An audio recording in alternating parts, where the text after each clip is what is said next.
Welcome to my Me Time Monday Wellness Hack on 14 healthy self-care habits you can adopt to reduce your Alzheimer's risk. This is a Me Time Monday Wellness Hack, which is part of our Self-Care in 7 Minutes video series. I'm Sherri Snelling, gerontologist, author of Me Time Monday, and CEO of the Caregiving Club. So September is National Self-Care Month, but also World Alzheimer's Month. And as we look at our longevity bonus years of living to age 90 or even 100, as I write in my Me Time Monday book, we may have 6 to 7 generations alive at the same time, which is almost unimaginable. The statistics show us that 50% of young teenagers today will live on average to age 104, and 25% of women who live to 65 will go another 35 years to reach age 100. But living longer is also a risk factor for Alzheimer's disease. In fact, the statistics show that 1 in 3 adults over age 85 will have some type of dementia. Now, dementia is usually described as progressive degenerative diseases that result in atrophy and ultimately death of brain cells. And we know that Alzheimer's is the most prevalent form of dementia, with more than 7 million American adults now living with the Alzheimer's disease and nearly 12 million family members who are caring for them. Alzheimer's is also the 6th leading cause of death and kills more people than breast cancer and prostate cancer combined. The lifetime risk for Alzheimer's at age 45 is 1 in 5 for women and 1 in 10 for men. That's right, women have twice the risk factor that men do. And unfortunately today, there is no known cure or long-term treatments that effectively slow or prevent the disease. However, we do know that there are some preventive lifestyle measures that may help. Now, we think of Alzheimer's as an old person's disease, but we have control over possibly preventing the disease, and it starts much earlier in life. In our 20s, we can start adopting healthy lifestyles that scientists are saying can reduce 40% of all dementia cases. Now, you can start these healthy habits anytime.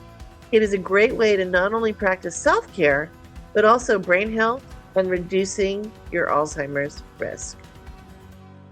So, a few years ago, the Lancet journal, which is a peer-reviewed, evidence-based scientific journal, brought together worldwide researchers on Alzheimer's and asked them to review a body of work of all of the research that talked about ways we might be able to prevent Alzheimer's disease. And what this Lancet Commission group of researchers found are 14 lifestyle choices that you can make that could help prevent your risk for later life dementia. So let's go through them. First of all, in the physical wellness category, we have moving more. So we know that anywhere from 7 to 15 minutes a day is all it takes, and Harvard Health talked about really it's 4,800 steps a day. It's not the 10,000 that many of us have heard of, but just 4,800 steps a day could help us to decrease our risk. Also, avoiding obesity and having a good, healthy body mass index. And this goes along with our moving more and walking, but also having a good diet. So, we want to adopt the Mediterranean diet or even the MIND diet. And that not only helps with our obesity issues, but it also can reduce our LDL, which is our bad cholesterol. And this is another risk factor for potentially developing Alzheimer's later in life. Now, another risk factor is our blood pressure. So when you have hypertension, you're going to increase your risk dramatically. And in fact, keeping our blood pressure throughout our life at 120/80 is really going to be one of the top things that we can do that will help prevent Alzheimer's. And then clearly don't smoke. We know that for both heart health, but also for brain health. And reducing our diabetes 2 risk, which is often tied to obesity, not moving as much, and not eating as nutritiously as we could. Now, continuing with physical wellness, our 7th lifestyle change is managing declining vision. So it's really important to get your annual screening and treating vision loss, because this can mitigate your risk, particularly as we get older. Even if we wear reading glasses, we may not think about going to the optometrist once a year, but optometrists can actually early diagnose things like diabetes, like Alzheimer's, and other issues you may have just by taking a look at your retina on the back of your eye. And the other factor is hearing. We know that when we don't treat hearing loss, for instance, using hearing aids, then we know we're increasing our risk. So this is a key intervention, and it's our 8th lifestyle change that we can make. Our 9th is protecting our brains. So we know that traumatic brain injuries, or what we call TBI, can dramatically increase your risk. And we see this a lot with a type of dementia called frontotemporal dementia, which we often see in professional athletes like football players, soccer players, boxers. So, wearing a helmet during sports is really important, and addressing any accidents that you may have, whether it's a small concussion or you just hit your head. You want to immediately see a doctor and get your brain checked out. Now, moving into our emotional and spiritual wellness realms, our 10th lifestyle choice to change is avoiding clinical depression. Now, many of us can have episodes of depression after the loss of a loved one or a pet or even a job or a marriage. But usually we are able to find our way through that depression and come back to a normal balance in life. People who have clinical depression, however, are having this sense of overwhelming dread, anxiety, just not being able to cope for weeks, months, or maybe years. And effective treatment of depression is really important, whether that's through cognitive behavioral therapy or talk therapy, or an improved micronutrient diet, which is shown to be very effective for people with depression, or even through medications.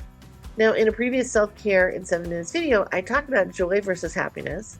And joy is about contentment, inner peace, and an inner sense of balance.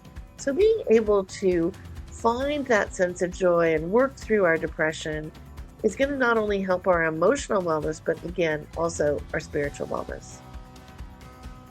Now, our 11th lifestyle choice is in social wellness, and it's about staying socially engaged and avoiding isolation and that loneliness factor. We know from different studies that being chronically lonely is the equivalent of smoking 15 cigarettes a day, which is really going to impact your heart health. But we also know that loneliness can also severely impact your brain health. And so maintaining those rich social connections is really important. And for busy caregivers, this is one of the things that we often give up too easily. We just don't have the time to spend with friends or neighbors or coworkers or even other family members, where we're just kind of sitting and enjoying a conversation. But it becomes one of the most critical factors in both our brain health, but also then physical health.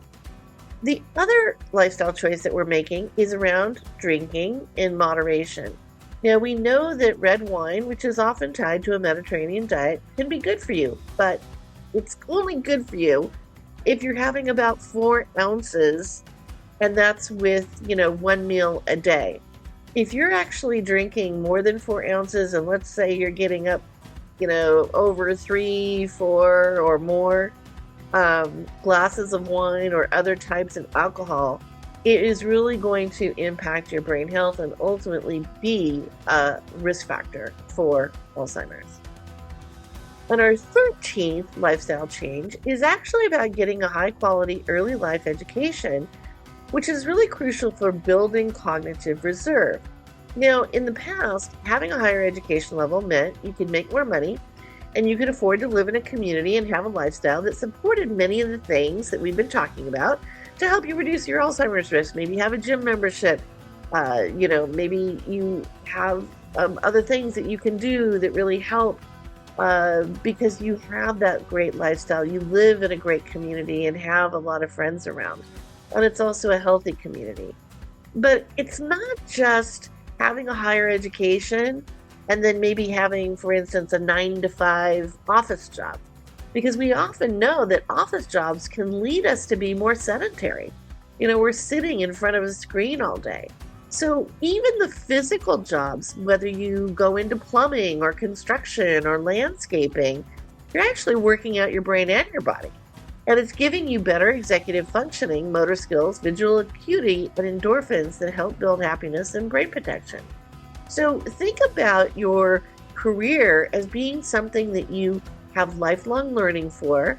You're continuing to do new things, learn new skills, no matter what type of career you may choose. And that is going to protect you from dementia risk factor. And then finally, our 14th lifestyle choice is actually to avoid air pollution. And air care is really essential. Now, there have been many research studies done lately around our neighborhoods and the type of air quality that we might have in our neighborhoods and how this can really impact, again, our brain health. But we're also talking about your individual home environment, and that's where air care comes in. We want to reduce our exposure to any kind of toxins that are in our actual homes. And green plants have been shown to reduce a lot of these toxins, which are harmful to our brains. But they also provide a dopamine spark to kind of that ancient brain that remembers being out on the African savanna. And what it triggers is that home is a sanctuary, it's safe and comforting. And it's also a source of survival because we know green plants mean there's a food and water source. So green plants can really be one of our effective tools in preventing our Alzheimer's and dementia in later life. I hope you enjoyed this Me Time Monday wellness hack. Every Monday, I will have a new self-care in 7 minutes video. You can find more information in my book, Me Time Monday, the weekly wellness plan to find balance and joy for a busy life, or visit MeTimeMonday.com or CaregivingClub.com. And don't forget to subscribe to our Caregiving Club YouTube channel to get all the self-care in 7 minutes videos every Monday. Take care and stay well.